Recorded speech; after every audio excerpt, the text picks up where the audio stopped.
I hired a Gen Z maid because I was tired and needed help. 6 months later, my husband was in police custody, my children needed therapy, our home was in ruins, and the same girl we welcomed like family was lying cold and lifeless in a mortuary, leaving behind secrets that refuse to die. Before we dig deep into this shocking story, tell us where you're watching from in the comments. Don't forget to like this video, subscribe to the channel, and turn on the notification bell so you don't miss any of our stories.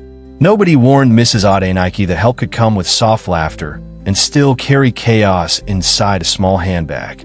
When Zainab arrived that hot Monday afternoon, she looked harmless, barely 20, long lashes, phone glued to her palm, smiling like someone who had never scrubbed a toilet in her life. She said, "Good afternoon, Ma," with confidence, not fear, and that alone should have been the first sign. Mrs. Adenike needed help badly. Her tailoring shop was growing. Orders were piling up. Her 2 children were under 10, and her husband Kunal was always too tired after work. When the agent said, "Madam, this one is Gen Z, but she is sharp," Adenike laughed. She didn't know sharp had many meanings. That first night, Zainab ate dinner, snapped pictures of the food, posted it online, and slept before washing plates. Adenike told herself, she is just settling in. That was the beginning of her long lie to herself. By the second week, things began to disappear in tiny ways. Data finished quickly. Food finished early.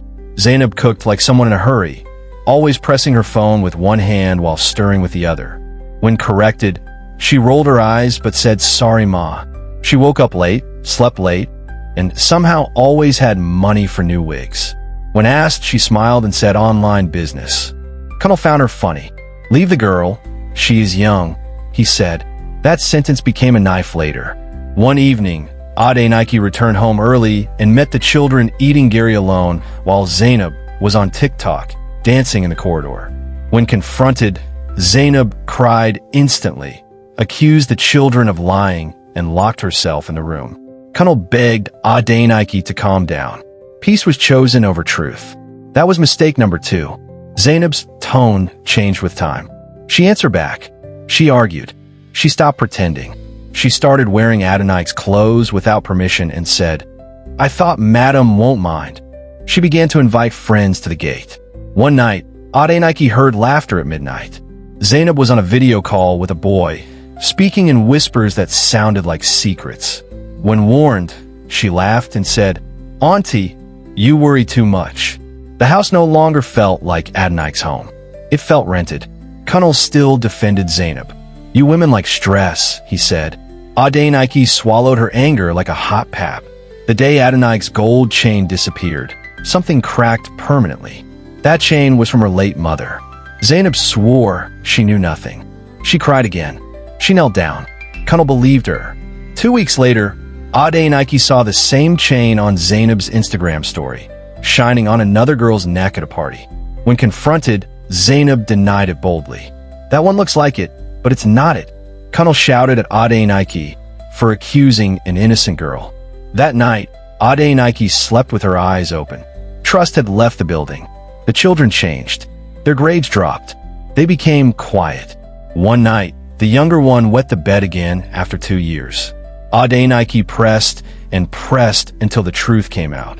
Zainab had been shouting at them when no adult was around, calling them stupid, locking them in the room when she wanted to sleep, threatening them not to talk. Adenike confronted Zainab with fire in her chest. Zainab laughed. "Children lie," she said. Kunal said nothing. Silence became his favorite weapon.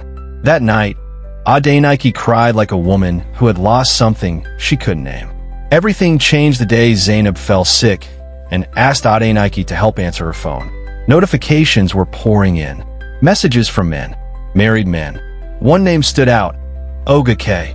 Adenike's blood went cold. The chat opened by mistake, and there it was. Pictures. Voice notes. Plans. Zainab was sleeping with Kunal in Adenike's house, on her bed, while she was sewing clothes to feed everyone. The Gen Z Maid wasn't just a headache. She was a storm wearing slippers. Adenike didn't shout. She waited till night. She placed the phone on the table. Kunal denied first. Zainab laughed again.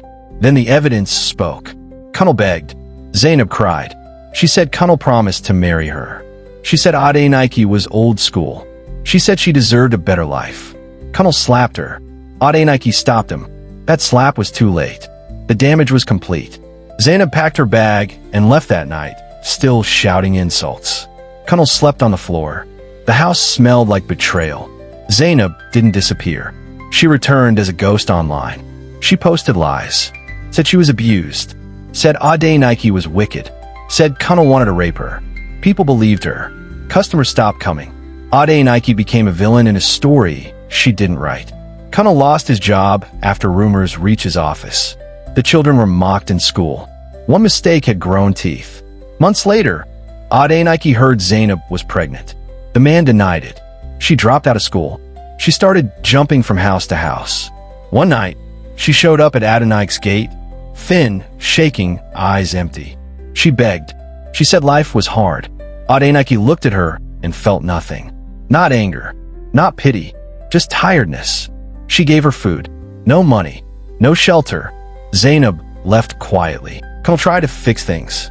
Counseling, church, promises. But some things don't heal. Adenike couldn't unsee what she saw. She divorced him quietly. No fight, no drama, just a tired goodbye. She moved on with her children and her work.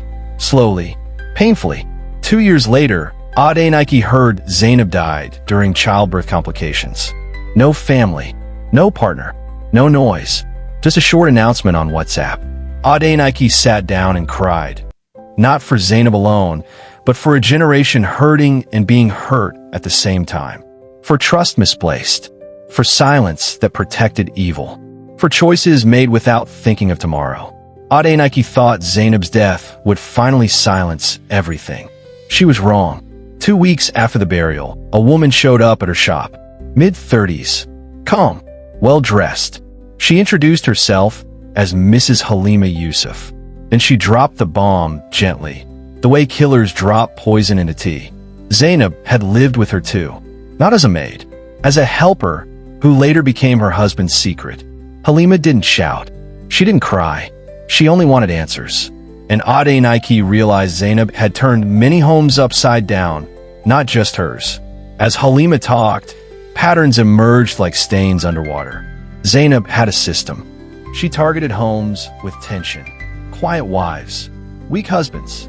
She studied people fast, learned their fights, slipped into cracks. She would act innocent, then helpless, then desirable. And when chaos followed, she always played victim. Adenike felt sick. This was no random bad girl. This was a damaged soul repeating damage. Kunal thought Adenike would never speak to him again. But Zainab had unfinished business. Another woman arrived, this time from the police station. Kunal was being investigated. Zainab had secretly recorded their encounters. Voice notes, videos, even conversations where Kunal admitted stealing office funds to settle her. Before she died, Zainab sent everything to a cloud account scheduled to release if anything happened to her. Kunal was arrested quietly. Adenike watched from afar as the man she once loved finally collapsed under the weight of his own choices. Therapy opened wounds Adenike didn't know existed. The children confessed more. Zainab didn't just shout. She hit. She starved them. She once locked the younger one in the bathroom for hours. Adenike vomited when she heard it. Guilt wrapped around her throat. She had chosen peace over protection. And children always pay first. Halima later sent Adenike something Zainab left behind, a diary. Page after page of bitterness. Zainab wrote about growing up unwanted, about watching her mother serve men for survival, about learning early that beauty was currency. She wrote, "If I don't take what I want, nobody will give me." Adenike cried while reading it. Pain doesn't excuse evil, but it explains its shape. Moved by pity, Adenike tried to sponsor a foundation for abused girls. She spoke publicly, without names. That was another mistake. Online vultures twisted her words. They said she was pretending to be a savior to cover past abuse. Old lies resurfaced. Zainab's friends attacked. Adenike learned the hard way. Some wounds reopen when exposed to air. A DNA test ordered by Halima revealed something shocking. Zainab's baby was not Kunal's, not Halima's husband's either. The father was a wealthy religious leader who had helped Zainab years earlier. The case was buried quietly. Money spoke. Truth was silenced. Adenike understood then. Evil survives longest when powerful people protect it. Years passed. Adenike grew older, stronger, quieter. Her children healed slowly. She hired help again, but this time with boundaries, contracts, and constant presence. Trust was rebuilt brick by brick. She stopped blaming a generation and started teaching responsibility. Pain had matured her. On a rainy evening, Adenike stood alone and reflected. Zainab was gone. Kunal was broken. Many homes were scarred. And yet, none of it started in one day. Disaster entered quietly, tolerated politely, and grew because nobody wanted to look wicked for speaking early. Not every victim is innocent. Not every young person is harmless. And not every silence is peace. Some people are broken and will break others to survive. If boundaries are not set early, love becomes permission for destruction. Compassion without wisdom is dangerous. And when adults refuse responsibility, children and the vulnerable pay with their future. Thanks for watching. If this story touched you, don't just watch and scroll away. Like this video, subscribe, and share it with someone who needs to hear this lesson before it's too late.